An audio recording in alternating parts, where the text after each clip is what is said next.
Allez, c'est parti. On arrête, on stoppe la veille.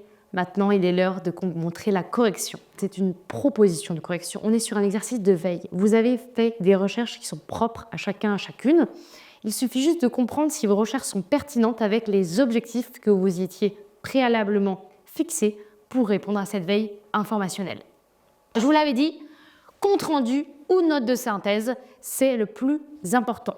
Il faut que vous suiviez une trame qui respecte la structure d'une note de synthèse ou la structure d'un compte rendu. Pour ce faire, toujours, n'oubliez pas le petit onglet date, le petit onglet objet date et qui a proposé cette veille. Puis, il faut que vous parliez, vous faites un petit énoncé, vous rappelez brièvement le contexte et l'introduction de cette veille. Pourquoi est-ce que j'ai fait cette veille? Rappelez-vous, l'objectif pour Buildtech, c'était de rester compétitif et d'anticiper les tendances du marché dans le secteur de la construction des matériaux innovants et forte valeur ajoutée RSE. On est là-dedans, on est complètement dans les matériaux écologiques, éco-responsables, mais en même temps, on a envie d'avoir des matériaux qui soient compétitifs, qui soient innovants, qui soient technologiques. Mêler les deux, c'est possible, il faut juste faire une veille pour permettre à Buildtech de rester leader sur son marché. Les objectifs de cette veille se sont concentrés sur 3 aspects stratégiques. Le premier, tout simplement, on surveille les innovations de produits et de nouvelles technologies. Ça, c'est clair. On sait effectivement que nos produits sont innovants et à forte valeur RSE. Ok, très bien. Qu'est-ce qu'il existe sur le marché? Qu'est-ce qu'il va exister sur le marché? Tout ça, il faut le connaître. Très bien.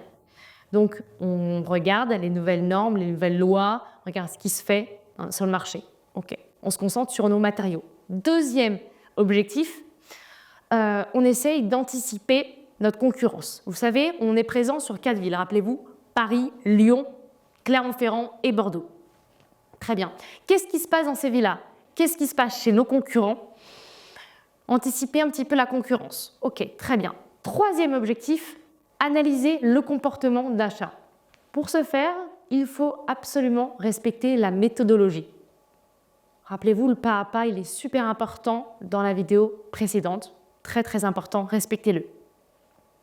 Vous pouvez soit le faire sous forme d'écrit, mais je vous conseille effectivement à chaque fois de créer un petit tableau.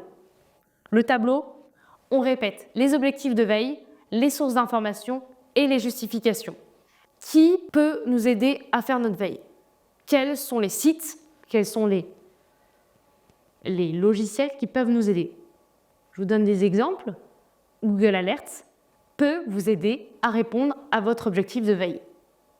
L'objectif, par exemple, sur surveiller ce que font les concurrents, comment travaillent les concurrents, ou alors qu'est-ce qu'ils font sur le marché en termes d'innovation technologique, on peut se mettre des alertes. Il suffit juste d'être au clair avec les mots-clés qu'on souhaite donner à notre alerte pour qu'il nous donne des informations en temps réel sur ce que l'on veut connaître et savoir.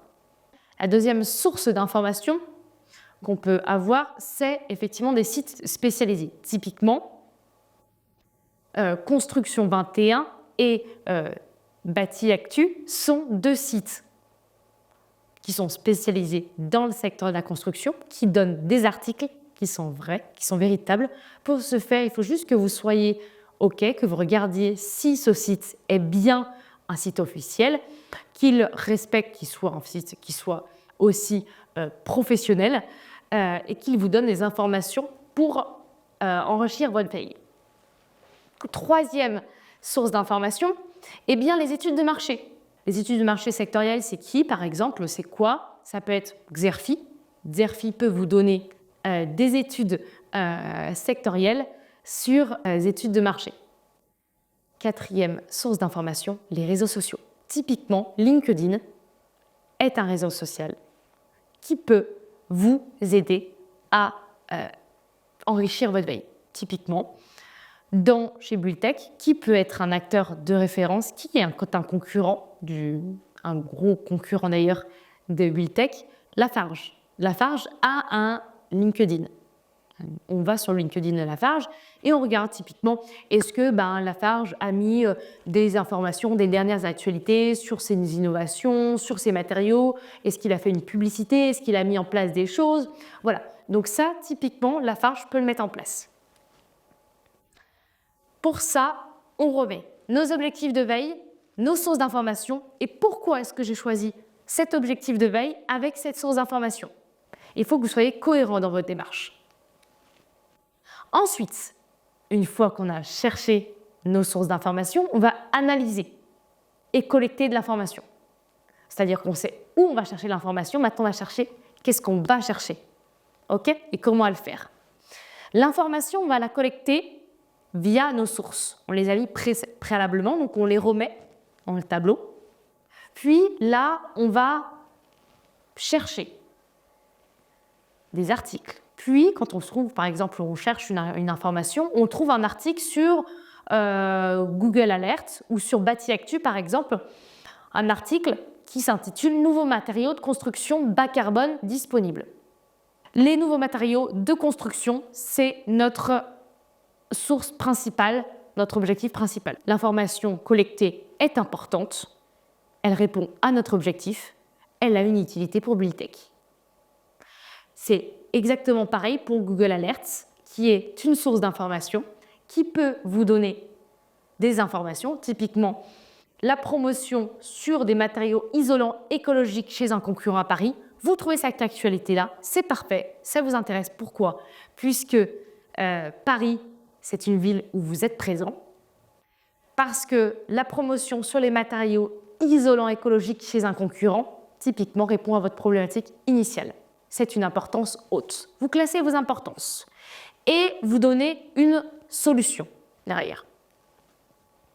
Et surtout, vous vous dites, OK, est-ce que cette information est utile pour répondre à la veille que souhaite mettre en place Buildtech? Ensuite, on élabore un plan de diffusion qui doit être ciblé. Qui a besoin de ces informations? Qui sont nos décideurs?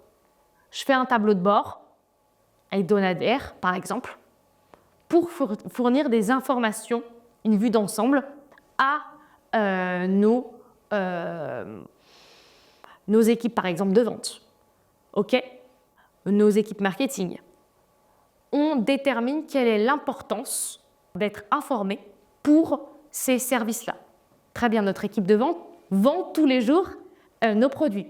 C'est très important pour eux de connaître les nouvelles tendances du marché. C'est très important pour Buildtech de connaître ce qui est fait chez les concurrents, comment, pourquoi, avec quels matériaux, c'est très important. Donc typiquement, l'équipe de vente peut être en mesure de connaître et d'être acteur de votre veille.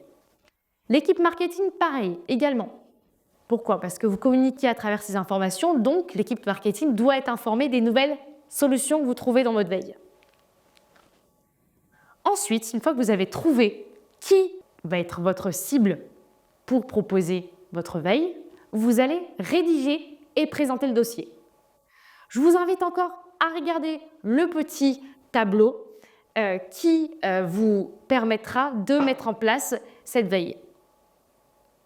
Avec les destinataires, le format, quel type de format vous avez utilisé pour faire votre veille, OK.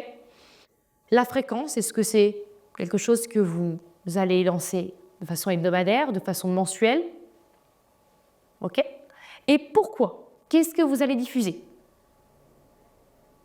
Je vous conseille réellement de mettre en place cette veille de façon stratégique. Soyez méthodique, mais soyez stratégique. Dites-vous, OK, est-ce que mon décideur, est-ce que mon équipe de vente a besoin d'avoir cette information à ce moment-là? Et qu'est-ce qu'elle a besoin d'avoir comme information en temps réel, par exemple? Une fois que vous avez terminé, il s'agit là d'une proposition de correction. Je vous invite à toujours vous auto-évaluer à travers une petite grille d'auto-évaluation qui vous permettra de pouvoir savoir si vous répondez à la problématique, si vous n'êtes pas hors sujet, si vous répondez toujours aux 4 objectifs et si vous êtes toujours dans le thème. Je vous conseillerais toujours de refaire des veilles, d'être toujours alerte, de savoir si vous répondez à la problématique, de garder en mémoire le pas à pas qui a été proposé dans l'énoncé. Et je vous souhaite une bonne fin de vidéo. À bientôt.